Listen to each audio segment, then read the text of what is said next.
see them out in public, or maybe you will, but these are people who live out a virtuous life, not only in their professional life, but at home and with every person that they encounter. They are supporters of natural womanhood, of life runners, and so many organizations in the city. They don't just walk the talk, they run the talk. And I say that because Kathy is a marathoner and she has run with her Life Runners jersey for quite some time now. But I don't want to say too much because I really want to give this time to them for them to be able to connect with y'all. So without further ado, Dr. Bryan and Kathy Seastrunk.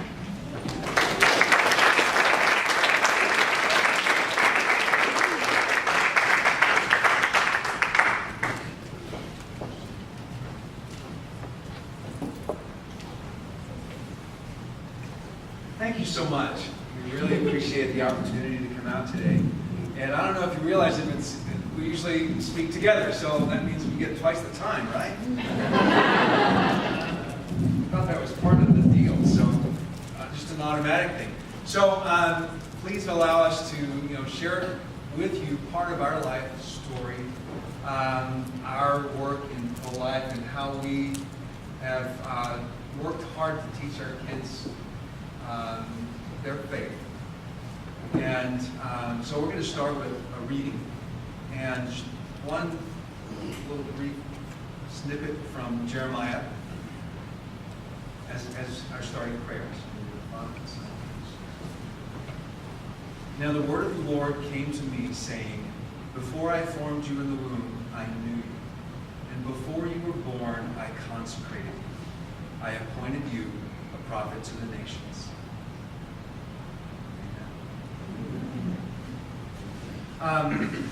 Kathy and I have been married for 28 years. So as I go along, I'm going to get a show of hands of how many married folks are out here so we know who we're talking to. Okay, fine.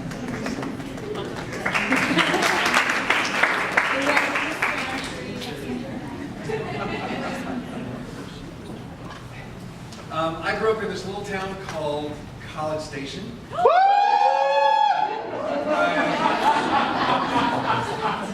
I grew up there, and everything I wore was maroon and white, and I think have some maroon and white in my closet, even though I didn't go to college there. Because it was a little town when I was there. Half of our school went to A&M.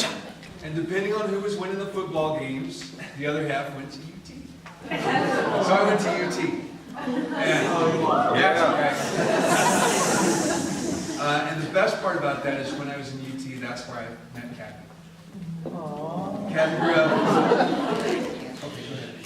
So actually, these are my old stomping grounds. I was born at Santa Rosa Hospital. I was baptized at St. Paul's. I went to John Marshall High School, and when I graduated high school, I went to Trinity. So these really are my stomping grounds, and so it's just great to be in the area and hanging out at the original Taco Cabana, and a little bit of stomping once. But we met in Austin.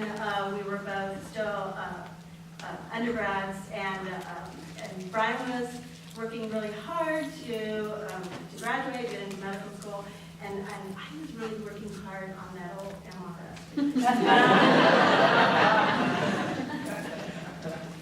So I finished UT Austin and came to San Antonio because of the medical school. And so I did my training here at the Health Science Center.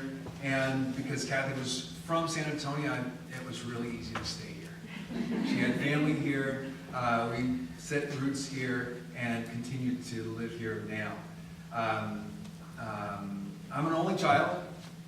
Kathy is one of 7. Yep. I'm number 6 out of 7. Yeah. So I immediately had this enormous family that I really enjoyed. But at that time, I was one of the youngest suitors walking around, and so I had all the nieces and nephews jumping on me. Anybody ever experienced that? You come to visit, and all the nieces and nephews are like, yeah, you'll play with us. So I was really drawn in and welcomed into the family from early on. I've been in private practice as an anesthesiologist here in town. I work at a company called Star Anesthesia.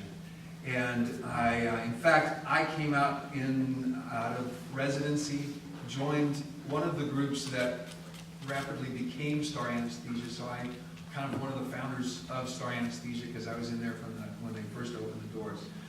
We have a big practice, 150 providers here in San Antonio. We also stretch out to New Braunfels and Houston as our company continues to grow. And Kathy, you want to tell me? Sure. So when I graduated from Trinity with a degree in biology, I got a job teaching math in the public school. So I was blessed to be able to go to Trinity with 7 kids. My parents couldn't really afford a college education, but y'all want to guess what tuition was?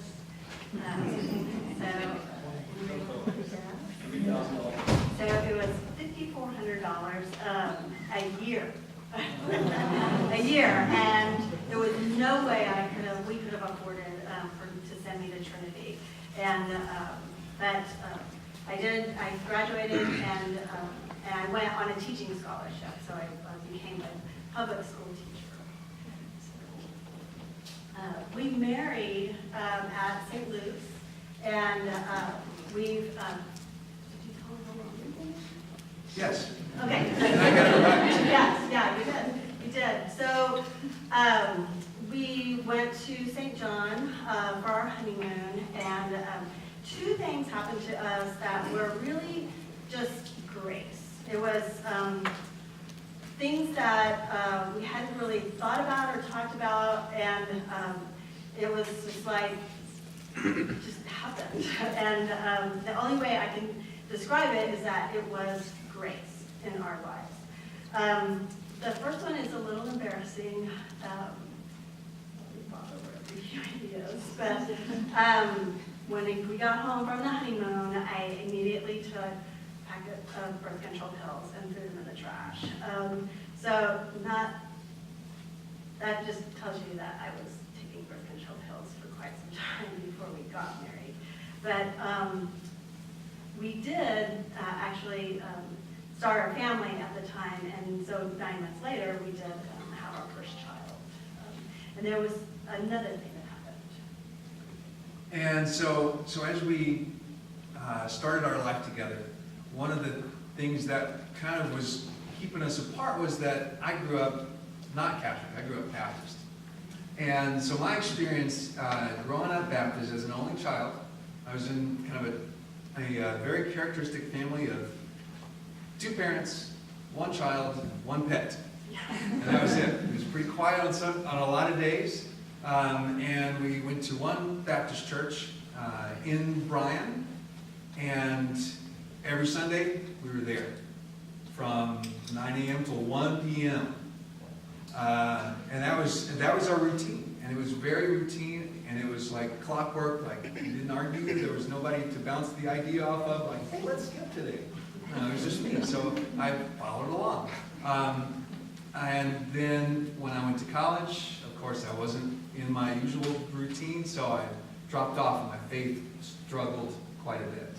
And I didn't have anybody in college that I connected with well enough to say, hey, let's go to church. And really, I had grown up at one church, listening to one pastor, and I didn't feel like connected anywhere else. So it wasn't like I could, find that connection in Austin. And honestly, I didn't try very hard. That was the other thing. I didn't have anybody on my side, on my shoulder, saying, hey, come with me. So when we got married, we went through all of the steps that were asked of us by the priest that Kathy grew up with. And so I started learning more about the Catholic faith, going to Mass with Kathy. And I thought, man, this is really, really drawing me in. I saw a lot of beautiful things in the sacraments. And so I was really drawn to the faith. And I also wanted our family to be unified in attending Mass together. And so as we grew up and we raised our kids, with that baptismal call of raising them in the faith, we wanted to be consistent on that. Not, well, you go to your church and I'll go to my church and I'll meet you afterwards. So I started RCIA. And I went through RCIA, in the first 2 years of us being married. And that was a great process. And we got married at St. Luke's, but we became parishioners at St. Bridget's. And so that's where I went through RCIA. And the other thing that I really, really enjoyed about being Catholic was that no matter where I was, I could always find a Mass. And that kept me connected with the stories and the readings and the sense of community and belonging. And so as we went on trips, as we raised our kids, we would always take time out on Sunday, no matter where we were, to find a Mass and show our kids, hey, there's a Mass right here, we're going to go. Sometimes it was in English, sometimes it was in Spanish, but we still went and follow along. So it was great. So we did have that. I mean, I said it was two things that happened that was just grace. And but another thing that we kind of put into practice was this method of learning something, doing something, and then teaching something. So learn one, do one, teach one. And so like with Bryan and his schooling and his work, they did a lot of that. Learn one, do one, teach one. And then with the kids, also it was learn one, do one, teach one. And so all of the things that we were thinking about doing. So after our daughter was born, I was really lucky to be involved in an organization that kind of promoted a natural lifestyle. Thankfully, I knew from my involvement in that organization to avoid any other type of hormonal contraception. So that after the honeymoon, that was it for us. That was the end of the contraception. And I'm so grateful for that because I really did. It wasn't until afterwards that I realized like all of those side effects and all of those things that I was feeling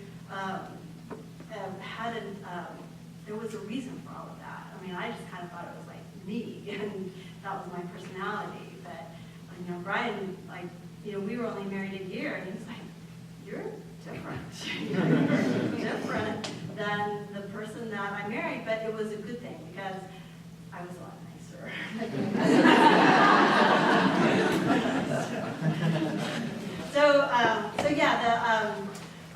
I did really embrace this natural lifestyle. The next child that came along was a boy. It was 3 years later, and hand of God truth, he was born in our living room. Actually, that one was in our bedroom. This was all in between medical school, residency, being on call, working hours and hours and hours. It was like, I'm getting ready to have a baby now. And, had the baby in our bedroom. 3 years after that, another baby, he was born in the living room. And I do like to think, since we call him Little Nicky, right? Some of y'all have seen him lately. Right? Little Nicky. Yeah, he's 6'5". But he wasn't so little when he was born. He was 10 pounds, 3 ounces.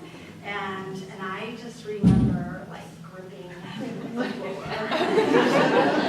This was the dumbest idea I had ever. And since you can kind of surmise that was it for me. I was done. And I didn't give birth to any other children after that. But we did have a good life. And we were having a lot of fun raising the kids, going on trips, doing lots of different activities. And again, we did have an idea of what it should look like. Bryan should work, and we should work to pay a mortgage and drive cars, and the kids should go to school, and then they would do all these different activities, like they would be on different teams and join all these clubs. So they do all these things, like we had this life, and church was there too, but it was there. And so we really didn't know, but we knew that was a component of our lives that should be there. So it was there, it just wasn't the first thing in our lives. It was just kind of like, okay, now we got something. It was fun. Yeah, and honestly, during that time, Kathy had more of the child rearing time, because I was drawn and pulled so much at work, and that was oftentimes a big, hard struggle, because in residency, your time is not your own. Your time is, we need you here doing this until you're finished. However long that takes, or if somebody else walks through the door, then you need to stay longer, and that was the expectation. Since then, things have become a little tamer, and the hours are a little more structured, and the break time is a little more focused, so that they give you more breathing opportunities. But it was a really tough time, and it was very unpredictable, as Kathy would attest to that. Hey, I'm coming home right now, and then 30 minutes, 40 minutes, an hour goes by. Okay, well, I'm not exactly in the car yet, but I'm really wanting to come home. Yeah. We would, and we would, there were usually 2 days a week that you had off. I'm sorry, 2 days a month that you had off. And on those 2 days, you would get side jobs. And like in a little community hospital, somewhere out there in Texas, and sometimes family would go on with it too. That was really fun. Yeah. Maybe 24 hours and home. Just so that we could Pay the bills. We paid bills that way, and And if it was really still slow, I could study or sleep. Mainly sleep and then study. Yeah, and or we, could eat a meal together, so, which was important. So, I guess, it was hectic, it was a little crazy, and, but we made it work. But we definitely had an idea of a little bit of suffering at the beginning, a little bit of juggling, but we knew that there would be a payoff later, that things should hopefully settle down. We always had in our mind what our life should be like, and it's not like we weren't open to what God's will was for us, but we really did feel like God would just bless what we told Him our life should be like. So just most of the time that's really kind of how we lived our lives. I mean, I do kind of think in reality, it was a lot of keeping up with the Joneses. And so we made a lot of decisions that just basically made us look like everybody else. And kind of Bryan had in his mind a goal or end plan where we would be living, an even more fabulous life, because we've gotten through all of the medical school and the residency and private practice and paid off bills, and then we were thinking we were going to send these kids out in the world. Of course, they would be Catholic, right? Not quite, but we're not done yet. And then we were going to start this plan of empty nesting, and it was going to be real great. That is not how it actually worked out. So much to Bryan's kind of chagrin. One of the things, when he would be out playing golf with the boys, I would be at home studying and reading about my Catholic faith. And one of the things that I had learned about that I had actually never known about was this concept of the Christopher West. Yeah, so they'd be out, gone. I'm like watching YouTube videos of Christopher West, and I'm learning like theology of the body, and this whole concept of like living a life for God, and seeing what God's will was for our lives. And so like I come home and I was kind of like, we kind of need to talk about a few things. But that was okay. It kind of made us really realize, like, God is a God of second chances, and you don't have to do everything right, except just get there. You know what I mean? Like, and so we did start an activity that we got involved in was actually becoming pro-life, getting involved in the pro-life community. And it was really like just kind of a fluke thing of going down to the sidewalk and meeting people down there.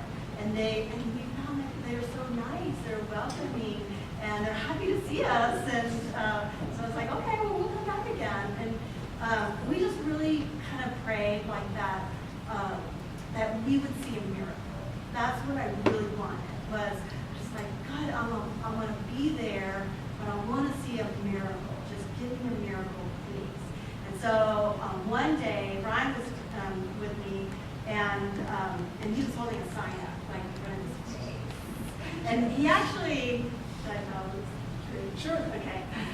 He taped "How to Pray the Rosary" on the back of the card, and so he had it like up in front of his face, so you could see it, and like a sign that like so nobody could see him, and so but he was gonna just pray. He's gonna like stand up and pray the Rosary, and I was like. And to this day, I still struggle with some basic things. Yeah. What's the next prayer for the Rosary?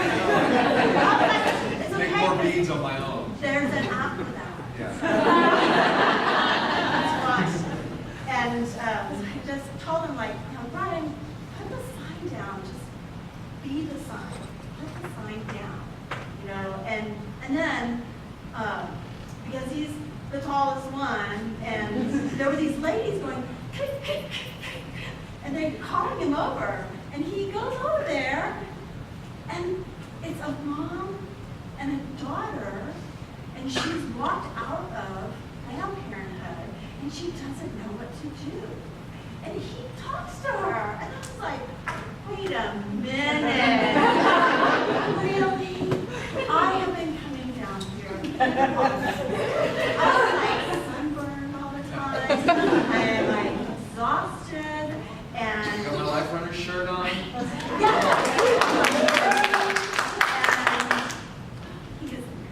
I was like, but it was so fun because when he walked her down to the pro-life pregnancy center, she got the help that she needed. Everybody was happy, overjoyed. He came walking back. He's 6'6", but he came walking back looking like 10 feet tall. He was so excited. I mean, it was like such a thrill, such a thrill. So, yeah. So, but once we started doing it, we were hooked, and we thought, like, we just got to go back. We just got to go back. We found out more about the issue, and it really kind of pierced our hearts, thinking like that this was a social justice issue, but it wasn't just a social justice issue. It was like the greatest social justice issue of our time, and I thought, like, we could actually be at a point where we could see some changes, like we could do something. And Bryan found out that really, like, the changes that were made and the miracles were really like one person at a time. They were just meeting one person in need and showing them another way, and offering help and assistance, and that's all it took. It wasn't like, storming the Capitol and changing laws, which of course God wanted us to do that, I think we probably would have. But well, we really felt like that we could make a difference, and we could see a difference if, like, we kind of got involved in just one person at a time, and other people got involved in just like one person at a time. And everybody kind of, the whole pro-life movement growing and getting involved and being willing to just give it their all, like just really give it their all, and not hold anything back for themselves. Because I kind of felt like that whole keeping up with the Joneses lifestyle was a lot like, yeah, God is important, but we still had this for us. And we weren't willing to just give it our all. And until we really felt called to make this our issue. So as we were anticipating more time on our hands, we started to look for opportunities to get more involved in the pro-life community. And that started off with 40 Days for Life. That evolved into me joining the Knights of Columbus, and then helping to get the Knights of Columbus from Bernie out to 40 Days for Life, which was a long drive for them. They were willing to do it because it was a good cause. We started the Respect Life Club in our parish. That first year took off, and we had so many young kids and families that were enthusiastically supporting it and involved in it. So we were really, looking at this Bernie area. This is where we were going to. Our parish is now in Bernie, St. Peter the Apostle in Bernie. So we started seeing that growth there, and we started looking for opportunities like that. We became more involved with the San Antonio Coalition for Life, which is the group that coordinates 40 Days for Life. And I became part of the board for that. And so those opportunities presented themselves, and that was God tapping us on the shoulder and saying, you can do a little more. You can do a little more. Okay, I think I can do it.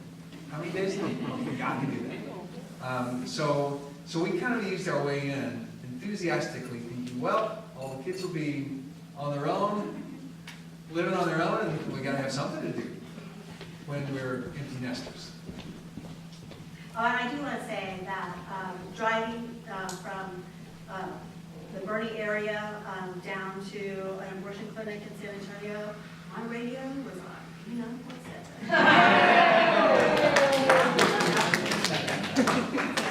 That actually really was it was just huge and life-changing, because that really was my source of Catholic Answers Live, oh my goodness. And all of my training runs too, for my marathons, listening to Catholic Answers Live, and listening to the radio, and just, and that's how I was like learning about my Catholic faith. It was good. Thank you. And I'll tell you that you are a really good teacher of the Catholic faith, because you helped me pull me up, as awkward as I feel at times, trying to, express my Catholic faith. I can always lean on you to give me good advice, help me figure out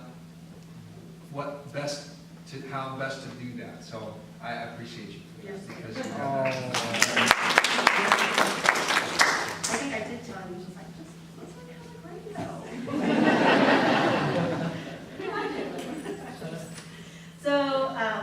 So yes, we, in all of those Bible studies and, listening to Catholic radio, running, and launching kids out the door and into all of their grown-up stuff, and we did meet a young girl who was in a difficult situation. She and her boyfriend, and typically, pretty much these women, they're looking for love in all the wrong places. And I was like, man, that just,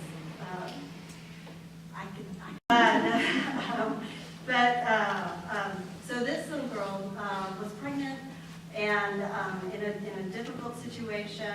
And so long story short, we got to be friends, we were talking, and we were at Walmart one day, and we made an adoption plan at the Walmart. And so she's like, really? And I was like, yes. And then she said, well then okay. And that's what we did. And you know, her life was so hard, and it just broke my heart so many times how difficult things were for her. And yet the whole time she was just motivated to do the right thing. She made a terrible mistake, but she wanted to right that wrong. And people always said, oh, she's so lucky to have you.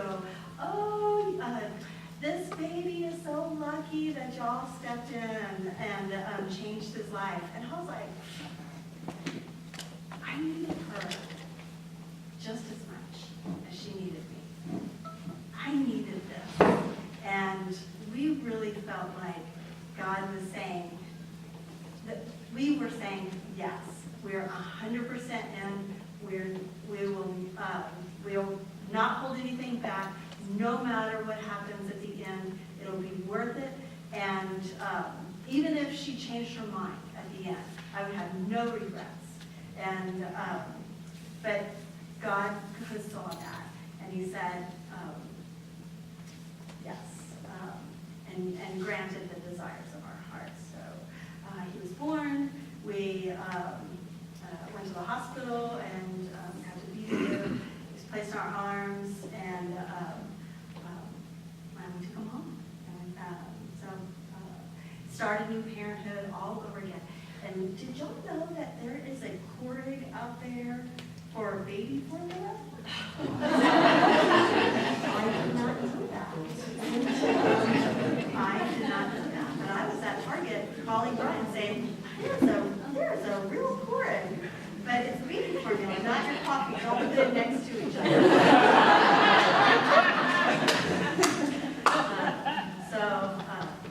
There's kind of a little story about how he got his name. Isaac James Seastrunk. James was the Ascension Press Bible study that I was taking at the time. Ascension, yes, okay. With Jeff Cavins and yes, and but Isaac. Have y'all ever heard that saying? If you want to make God laugh, tell him your plans. Okay. All right. Yeah. Who's number one about telling God our plans? And we were first to do that. And so, but we do feel like he got the last laugh on us. Isaac is Hebrew for God.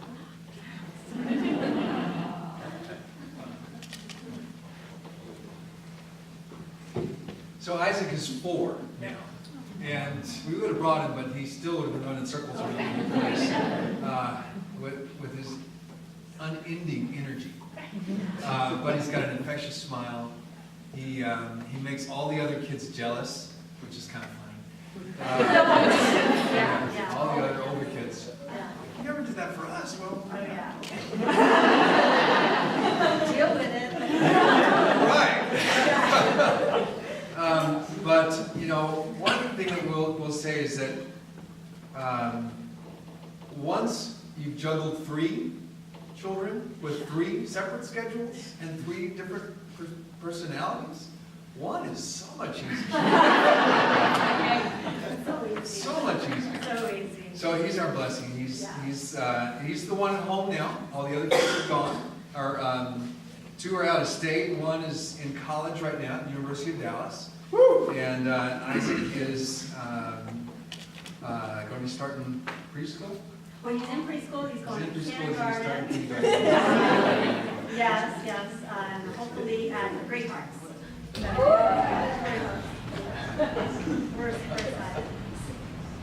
Okay, so we were also here to talk about careers and kind of give you guys a little bit of, perhaps advice on having your faith and in your, living out your faith in And so let me tell you a little bit about my job, because there, in every career, there's going to be some questionable calls, some ethical and moral decisions that you have to make. And you hope and pray that they're few and far between.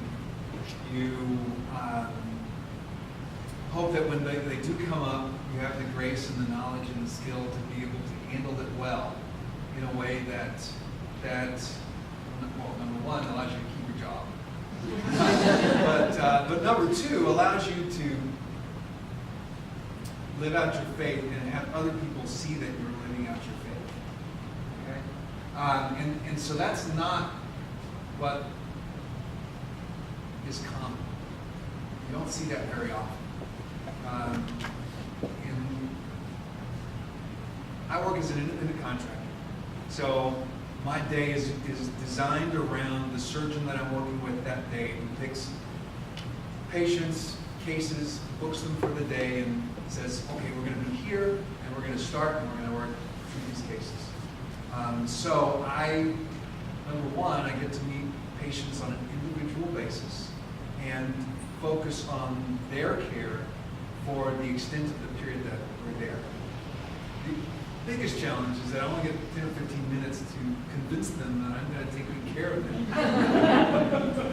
And I found out early on in residency that I seem to have a good knack for that.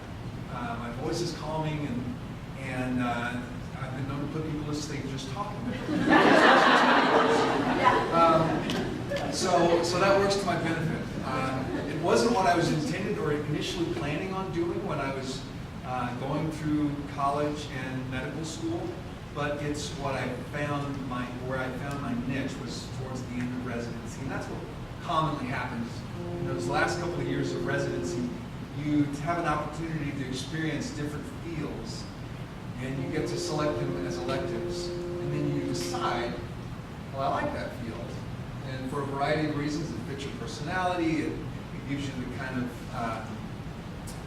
schedule you want to deal with, it fits your mechanical inclinations well. So a lot of the surgical fields are because somebody wants to do that because they're really skilled at using their hands.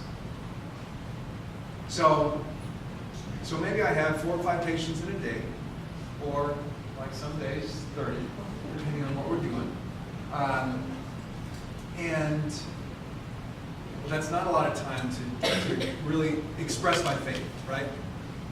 Because of the pace, sometimes, or the fact that the patient's already asleep. So,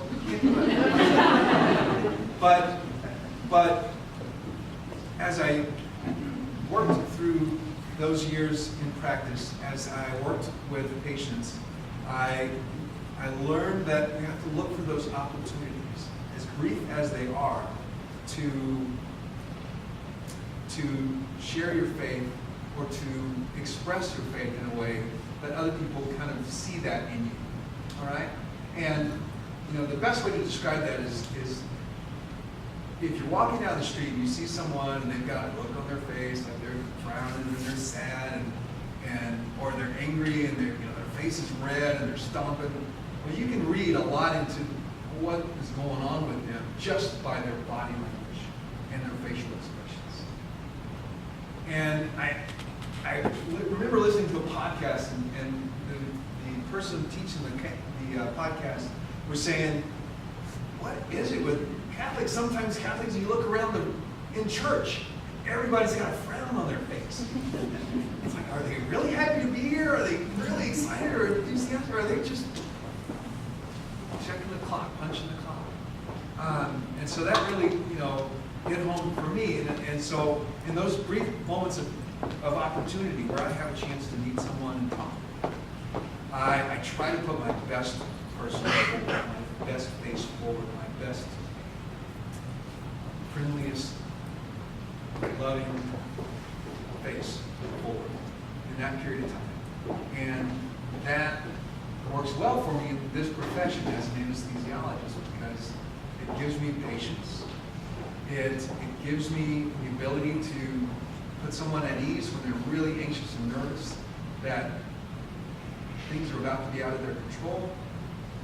It helps me express with them in a short period of time that I'm skilled at what I do and they can rely on me, and the surgeon relies on me to do a good job and to keep them safe and to look out for their best interest.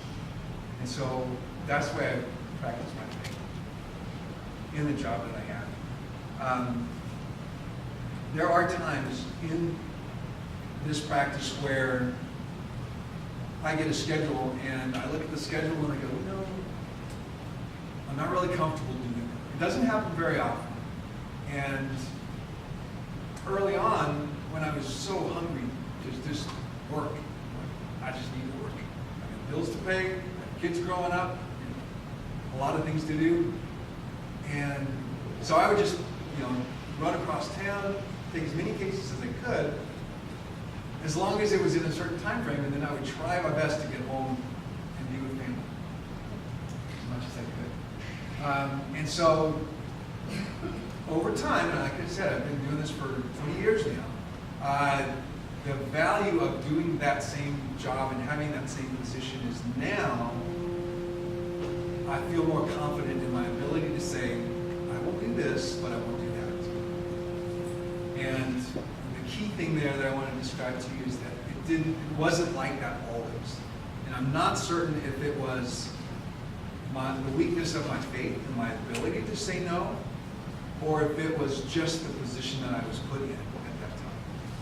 So I can't really speak to that other than to say it got better as I felt more confident with that. So I think it was a little bit of both. So I've been volunteering and working with several crisis pregnancy centers in San Antonio, just kind of keeping myself busy. But really, I've been on a hunt for girls, women. Maybe they were looking for love in all the wrong places, and just maybe trying to express looking at some alternatives, making healthier lifestyle decisions, and possibly turning their lives around. Sometimes the situations are so difficult, you kind of think about, like, just imagine somebody like hanging on a cliff, and you're driving by, you see them, they're like literally hanging on a cliff, they're about to let go. And you go over there and you just say, hold on, I'll help you. And then when you do it, it's amazing. I mean, you get that 10 feet tall feeling, but you do have to get through a lot of no's in order to get those yeses. But the yeses that you do get just are, they are really what sustain you. I don't know if y'all, and natural womanhood has been a big part of my life the last couple of years. Supporting them and also being on their board, just trying to do anything that I could do to share their mission. I also am on staff at a crisis pregnancy center called A Women's Haven, and I don't know if y'all are aware, but they've recently, in the last almost 2 years, they purchased a van. A big pink van where they would go to an abortion clinic, provide a free pregnancy test-free sonogram, and hopefully somebody would choose life. We had, as soon as we put that van out there, we had 10 girls standing outside waiting to get in the van. And it was save after save after save after save. And it's amazing, just super, super thrilling and exciting. We have moved on to another abortion clinic in the medical center area. It's very, very busy, but the abortion clinic on the south side where we were going closed.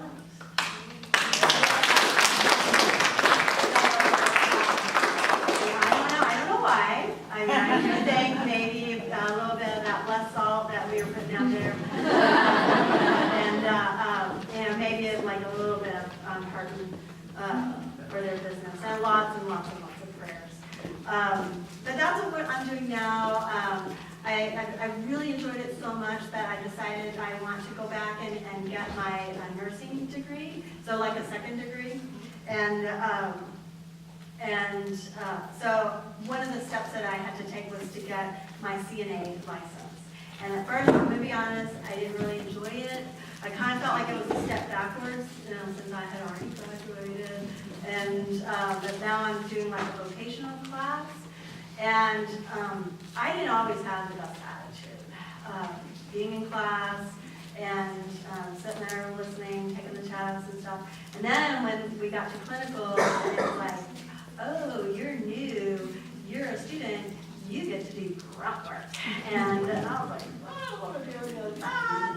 And it's really, I had to really kind of take a step back. And like, what was I doing? I was not putting my best face forward. And I had to kind of like talk to St. Teresa in Calcutta a few times and ask her to actually join me at the nursing home during my clinicals, because I was having trouble seeing Jesus in his most distressing disguise. I found him. And then, the beauty of it was I also got to have some really great conversations with girls, fellow students that were taking the program with me, also looking for love in all the wrong places. And so I had lots and lots of conversations about making healthy choices and really kind of looking at ways that they could live their lives in a different way. So that's, I'm still doing that. That's where I am right now, like in the middle of all of that. So I think she's giving us a little. So we're going to jump into the Q&A now. And please raise your hand and stand. They will call on you for the questions. Yes, Make sure ma'am. you stand. Hi, I just wanted to see, there's so many pro-life, so much pro-life media coming out now. So I was going to see any recommendations for movies or documentaries that we can catch to empower ourselves. Oh, yeah. That's a great question. And I know Natural Womanhood has several documentaries and At the back table, in fact. yes, and if you attended their last gala, they had Abby Johnson speaking. She talked about the relationship between contraception and abortion, and how Planned Parenthood, in her work, actually uses contraception, kind of like a loss leader, as a way to drum up their abortion business. And so people always say, well, if you are against abortion, you need to be for contraception, because that's the best way to prevent abortions. But Abby explained it's really not. It's actually one of the ways that they promote abortion is through the contraception.